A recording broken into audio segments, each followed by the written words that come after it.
নারায়ণগঞ্জের তল্লায় মসজিদে বিস্ফোরণ মামলায় গ্রেপ্তার মসজিদ কমিটির সভাপতি আব্দুল গফুরের জামিন ও রিমান্ডের আবেদন নামঞ্জুর করেছে আদালত। শুনানি শেষে বিকেলে বিচারক মিল্টন হোসেন তাকে কারাগারে পাঠানোর নির্দেশ দেন। এর আগে সংবাদ সম্মেলনে গফুরের গাফিলতির বিষয় তুলে ধরে সিআইডি।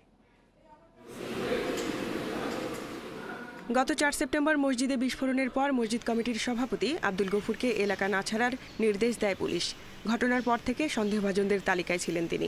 শুক্রবার রাতে তাকে গ্রেপ্তারের পর সংবাদ সম্মেলনে বিস্ফোরণের ঘটনায় তার গাফিলতির কথা তুলে ধরে সিআইডি।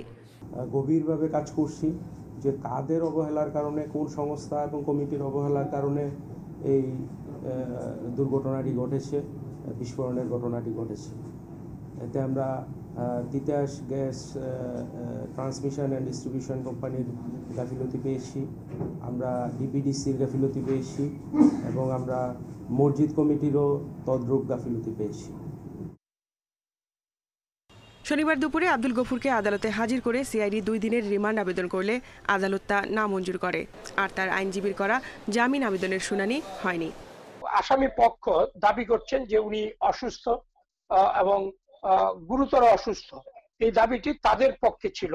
রাষ্ট্রপক্ষ থেকে এই রিমান্ড শুনানিতে রাষ্ট্রপক্ষের তাদের জন্য রিমান্ড হয় সেই বিষয়ে গুরুত্ব দেওয়া হয়েছে।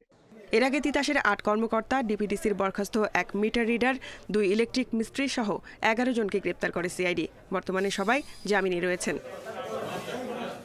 Independent news desk.